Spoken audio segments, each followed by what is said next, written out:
Bienvenido a esta inmersión que vamos a hacer hoy. Nos metemos de lleno en el mundo de Alejandro Jodorowsky y su psicomagia. Tenemos aquí delante un montón de notas, extractos de sus libros, reflexiones que nos van a guiar un poco. Jodorowsky, que todos lo conocemos por mil cosas, cine, arte, terapia, propone un camino de sanación, pues bastante particular, ¿no? Basado en actos simbólicos. Pero, a ver, ¿qué es exactamente la psicomagia? Vamos a intentar aclararlo un poco. Pues sí, efectivamente. La psicomagia, tal como la define Jodorowsky, es una terapia, una técnica que busca sanar bloqueos, heridas, actuando directamente sobre el inconsciente. Y lo interesante, creo yo, es que se diferencia mucho de la magia tradicional o el chamanismo. No se basa en creer ciegamente, en superstición. Al revés, se basa en la comprensión. La persona que hace el acto psicomágico tiene que entender por qué lo hace. Tiene que pillar la lógica simbólica que hay detrás para él o ella. Ah, vale, la comprensión es clave. Fundamental. La idea es que nuestro inconsciente, pues no habla nuestro idioma lógico, ¿sabes? Habla con símbolos, con sueños, con acciones poéticas, objetos que de repente significan algo enorme. Jodorowsky cuenta, por ejemplo, una anécdota muy gráfica. Vio a un hombre que tenía espasmos, en medio de una crisis de pareja tremenda. Y, le quitaron el anillo de casado. ¿El anillo? ¿Y qué pasó? Pues que se le calmaron los espasmos. Para el inconsciente de ese hombre en ese momento, ese anillo no era solo metal, era una cadena.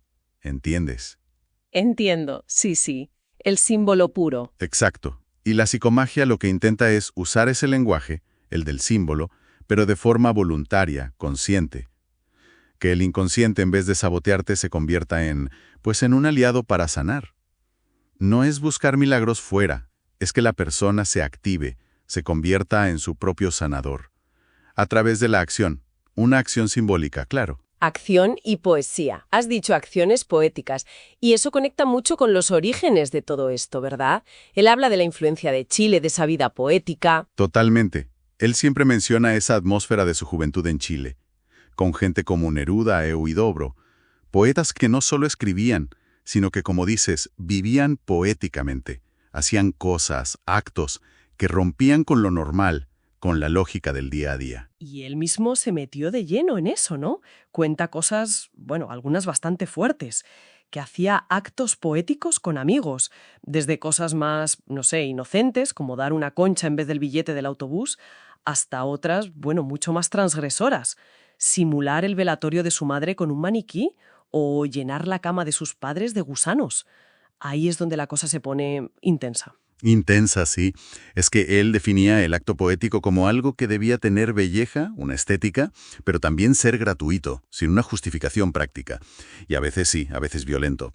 Él mismo reconoce que algunos de esos actos de juventud eran crueles, pero los veía como una forma necesaria de explorar, de romper límites, de mirar de frente a la sombra, a lo irracional que todos llevamos dentro. Era, decía él, como una llamada a la realidad, pero a través de lo inesperado, de lo que te sacude. Una forma de despertar la percepción, imagino. Y esa exploración del poder del acto, de la acción que impacta, la llevó luego al teatro, ¿no? Exacto. ¿Por qué él rechazaba el teatro realista?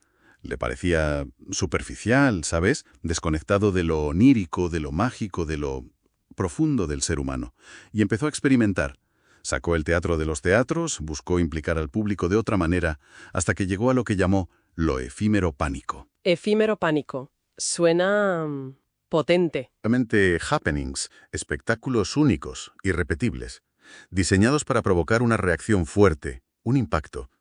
Los hacía a menudo en sitios raros, psiquiátricos, cementerios, buscando romper barreras mentales, ¿no? Y las acciones eran, muy chocantes para la época. Una mujer rapándose la cabeza en directo, una novia bañada en sangre, el mismo comiéndose sangre coagulada que le ofrecían sus seguidoras. O el famoso melodrama sacramental. Eso fue una pasada de complejo. Incluía sacrificio de aves, carne que se freía y se ofrecía al público, un montón de simbolismo ritual muy, muy denso. Suena realmente extremo. ¿Y cómo justificaba esa crudeza, esa violencia a veces? Él reconoció errores, Contó una vez que un hombre se comió una paloma viva en uno de estos actos, y dijo que eso fue un error, que lo lamentaba. Pero en general veía estos happenings como exploraciones necesarias, casi como alquimia, ¿sabes? Trabajar con lo oscuro o con lo que choca para intentar transmutarlo en luz. Pero ojo, siempre que se hiciera con conciencia. Luego matizaría que el shock del acto psicomágico debía ser positivo, liberador, no destructivo en sí mismo. Estos happenings fueron como su laboratorio, donde probó el poder transformador del ritual, del símbolo, de la acción. Fueron la semilla para la psicomagia más individual que vino después. Entiendo, como una evolución, de lo poético pasando por lo teatral extremo. Y hay otro pilar fundamental en sus fuentes, los sueños. Habla muchísimo de aprender a manejarlos. Sí, trabajó con los sueños es absolutamente clave para él. Describe cómo aprendió a tener sueños lúcidos, o sea, a darse cuenta de que estaba soñando mientras soñaba. Ajá. Y no solo a darse cuenta, sino a influir en el sueño, a dirigirlo un poco.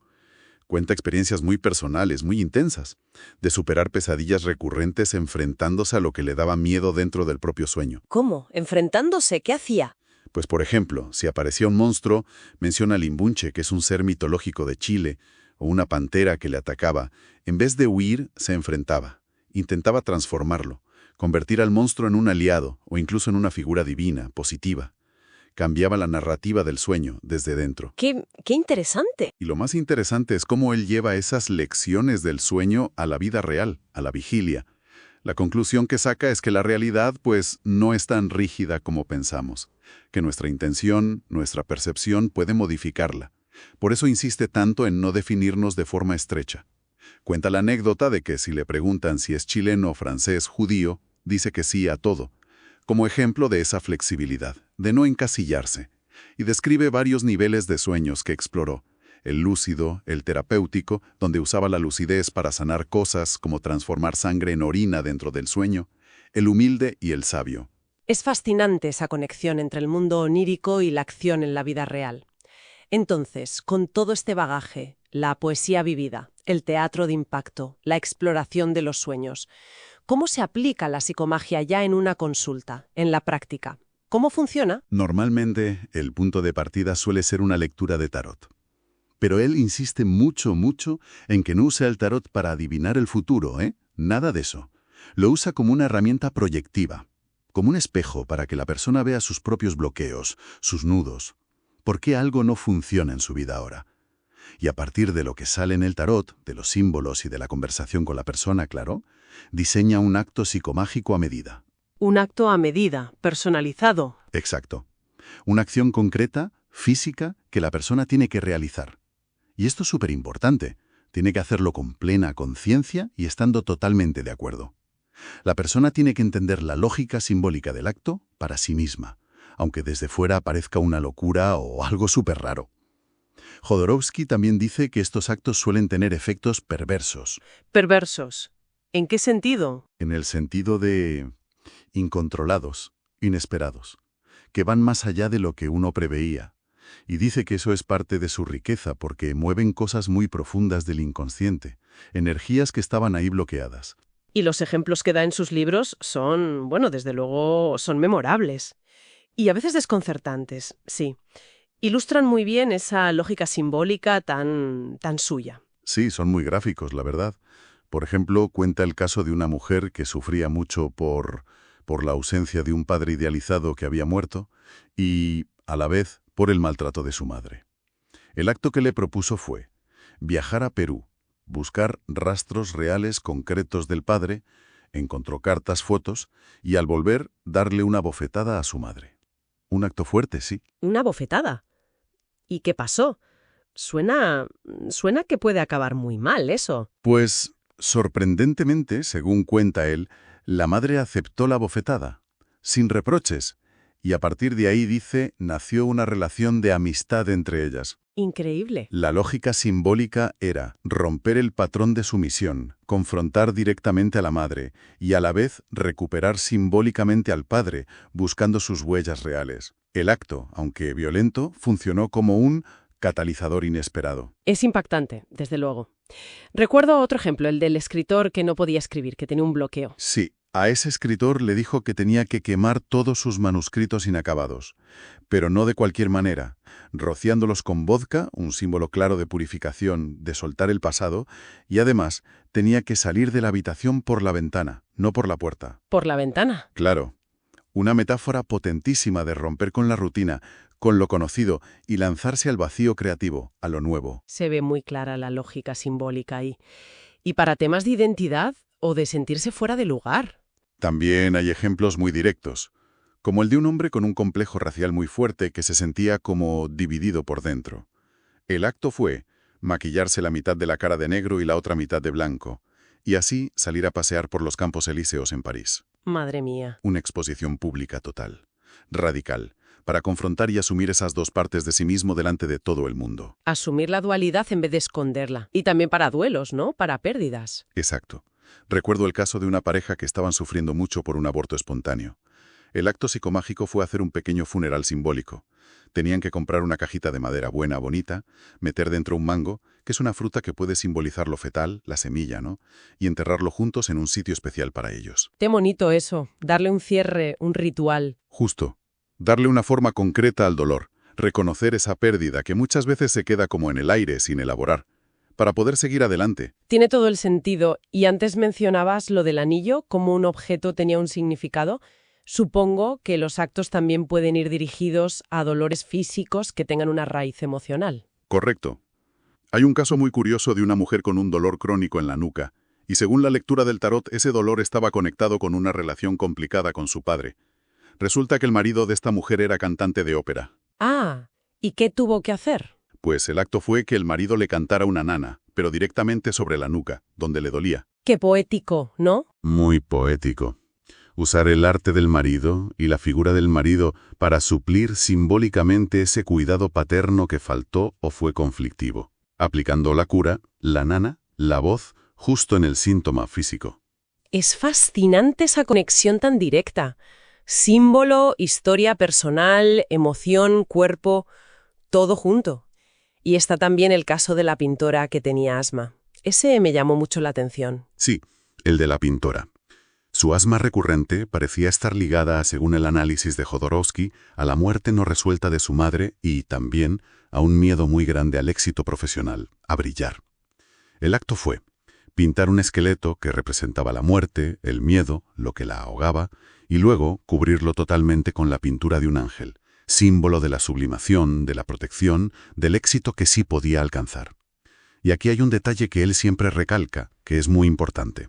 La primera vez, la pintora, por lo visto, pintó 2 esqueletos, y su asma empeoró. ¿Empeoró? Sí. Tuvo que repetir el acto, pero bien, pintando un solo esqueleto y cubriéndolo por completo con el ángel. Y ahí sí funcionó. O sea que la precisión es clave. Exacto. Eso subraya la importancia que Jodorowsky le da a hacer el acto exactamente como se prescribe. Implica que el inconsciente entiende los detalles del símbolo. No vale cualquier cosa. Es muy interesante esa idea de la precisión simbólica. Y para terminar con los ejemplos, quizá uno de los más comentados y más polémicos es el de la mujer que se sentía acosada, vulnerable. Ah, sí. El de vestirse de prostituta en Pigalle, el barrio de París conocido por la prostitución. Exacto. Es importante aclarar, creo. El acto no era ejercer la prostitución, ni mucho menos. Era vestirse como tal y caminar por esa zona. Entendido. El objetivo era que confrontara su miedo, su sensación de víctima, apropiándose simbólicamente de una imagen de poder sexual, de desafío, justo en el entorno que le daba miedo, para encontrar su propia fuerza interior ahí mismo. Es un ejemplo muy extremo de confrontación simbólica, sí. Queda clarísimo que la lógica es siempre simbólica y busca una acción que le hable al inconsciente en su propio idioma, por muy raro que nos parezca a la razón. Justo eso. Y siempre, siempre, con un compromiso total al hacerlo. Al pie de la letra. Jodorowsky también insiste mucho en la intención pura y en el desapego de quien propone el acto, del psicomago o consejero. No se trata de dirigirle la vida a nadie, Es proponer una llave simbólica, muy puntual, para abrir una puerta concreta que está atascada. Él también reconoce que le influyó mucho ver trabajar a Pachita, la curandera mexicana. Sus rituales eran muy teatrales, muy simbólicos. Ah, sí, la menciona. Clave. Pachita exigía fe ciega. La psicomagia, en cambio, necesita que la persona entienda el acto. Es una colaboración consciente con el propio inconsciente, no someterse a un poder de fuera. Entendido. Entonces, resumiendo un poco todo lo que hemos explorado, la psicomagia de Jodorowsky es Bueno, un enfoque terapéutico súper original, ¿no? Que mezcla cosas del arte, poesía, teatro, con el simbolismo profundo, del tarot, de los sueños, y con la acción, una acción directa y muy comprometida. La idea central sería que, haciendo estos actos, cargados de significado personal, por muy raros que parezcan, podemos hablar con nuestro inconsciente y provocar cambios, cambios profundos. Has captado perfectamente la esencia, sí. Y yo añadiría que, más allá de la terapia formal, lo que Jodorowsky no para de subrayar es el poder que tenemos todos dentro. El de la imaginación, la creatividad, la acción simbólica, como fuerzas vitales. No solo para sanar traumas gordos, sino para vivir de una forma más plena, más consciente. Quizás una idea para llevarnos de esta charla, algo para darle una vuelta, podría ser: ¿y si intentáramos aplicar este principio nosotros mismos, pero a pequeña escala, en el día a día? Si notamos un patrón que se repite y nos fastidia, un bloqueo tonto, podríamos inventarnos un pequeño acto simbólico, algo personal, modesto, para intentar cambiar cómo vemos esa situación o cómo reaccionamos siempre igual. No como una cura mágica, claro está, sino como un pequeño ejercicio de creatividad con nuestra propia cabeza, ¿no? Un gesto poético para hablar con nuestro inconsciente.